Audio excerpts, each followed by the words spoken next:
Praise the Lord. வாழ்வை வளமாக்கும் தேவ வார்த்தை. யாத்ராகமத்தின் புஸ்தகம் 23ஆம் அதிகாரம் 25ஆம் வசனம். உங்கள் தேவனாகிய கர்த்தரையே சேவிக்க கடவீர்கள். அவர் உன் அப்பத்தையும் உன் தண்ணீரையும் ஆசீர்வதிப்பார். வியாதியை உன்னிலிருந்து விலக்குவேன். பிரியமானவர்களே, இந்த வசனத்தின் கடைசி பகுதி சொல்லுகிறது, வியாதியை உன்னிலிருந்து விலக்குவேன். ஆம், நம்முடைய தேவன் அவர் யெகோவா ராஃபா. அப்படி என்றால் சுகம் கொடுக்கிறவர், சுகமாக்குகிறவர், சுகப்படுத்துகிறவர் என்று அர்த்தம். நம்முடைய தேவன் தம்முடைய பிள்ளைகளுக்கு பரிபூர்ண விடுதலையும் சுகத்தையும் அவர் தந்தருளுகிற தேவனாயிருக்கிறார்.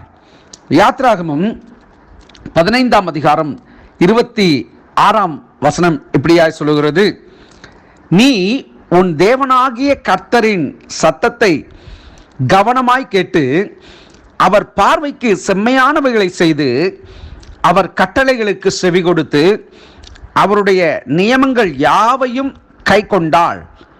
நான் எகிப்தியருக்கு வரப்பண்ணின வியாதிகளில் ஒன்றையும் உனக்கு வரப்பண்ணேன். நானே உன் பரிகாரியாகிய கர்த்தர் என்றார். பிரியமானவர்களே, நம்முடைய தேவன் நம்மை எவ்வளவாய் நேசிக்கிறவர்.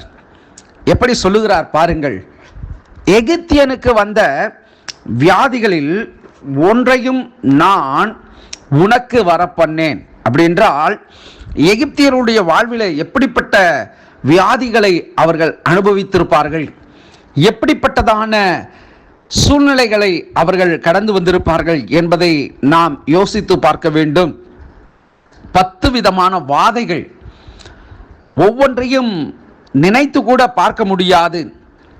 பேன், வண்டு, தவளை, இன்னும் தலச்சன் சங்கரிப்பு, தண்ணீர் இரத்தமாக மாறுதல், இவை போன்ற கொடிய காரியங்களை, கொப்பளங்கள் மற்றும் அவருடைய தலைச்சன் சங்கரிப்பு என்று 10 விதமான வாதைகளினால் தேவன் எகிப்தியர்களை வாதித்தார். அப்பொழுது அவர்களுடைய வேதனைகள் பயங்கரமாக இருந்தது. அதை பார்க்கிற பொழுது மிகவும் கொடியதான ஒரு காரியங்களாக இருந்தது. அதைத்தான் தேவன் தம்முடைய பிள்ளைகளுக்கு அதை ஒப்பிட்டு சொல்லுகிறார்.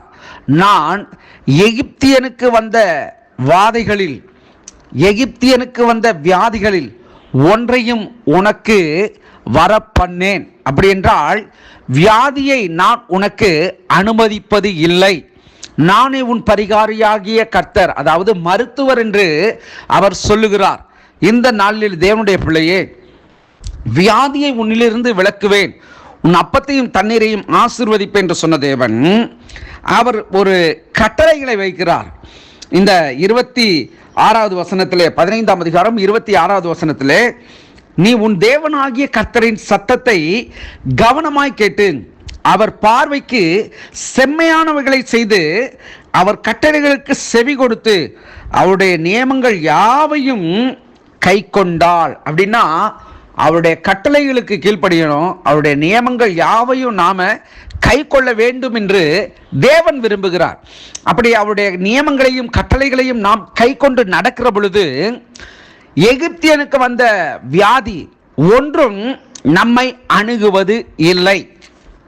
நானே உன் பரிகாரியாகிய கர்த்தர் என்று அவர் நமக்கு வாக்குத்தத்தங்களை கொடுத்திருக்கிறார். உபாகமம் 7ஆம் அதிகாரம் 15ஆம் வசனம் இப்படியாய் சொல்லுகிறது, கர்த்தர் சகல நோய்களையும் உன்னை விட்டு விலக்குவார்.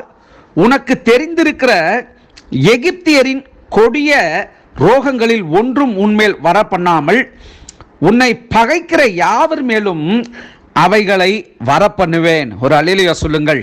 நீங்கள் தேவனுடைய நாமத்தை இந்த நிமிடத்தில் ஸ்தோத்திரியுங்கள். ஏன் இப்படி சொல்லுகிறேன் என்று சொன்னால், அவருடைய வாக்குத்தத்தங்கள் எவ்வளவு உண்மையானது. ஆமென்றும் ஆமேன் என்றும் இருக்கிறது.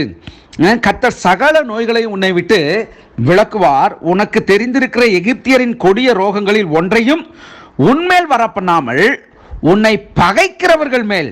அப்படி என்று சொன்னால் உங்களை துன்பப்படுத்துகிறவர்கள், உங்களை வதைக்கிறவர்கள், உங்களை குறித்து ஏளனமாய் கேவலமாய் பேசுகிறவர்கள், அவர்கள் எதை அனுபவிப்பார்கள் என்று சொன்னால் ரோகங்களையும் வியாதிகளையும் அவர்கள் அனுபவிப்பார்கள் என்று தேவன் இந்த வாக்குத்தத்தத்திலே அவர் சொல்லுகிறார். உன்னை பகைக்கிறவர்கள் அவர்கள் மேல் இந்த காரியங்கள் பலிக்கும் என்று தேவன் சொல்லுகிறார். ஆகவே தேவ பிள்ளைகளே, உங்கள் வியாதிகளை குறித்து கலங்காதிருங்கள். சகலவற்றையும் கிறிஸ்து இயேசு அவருடைய தழும்புகளினால் உங்களை சுகமாக்கி இருக்கிறார். அவருடைய தழும்புகளினால் நீங்கள் சுகமாக்கப்பட்டவர்கள். ஜெயம் கிறிஸ்து நமக்கு தந்தருளி இருக்கிறார். நீங்கள் ஆசீர்வதிக்கப்பட்டவர்கள். கர்த்தர் தாமே உங்களை ஆசீர்வதிப்பாராக. God bless you.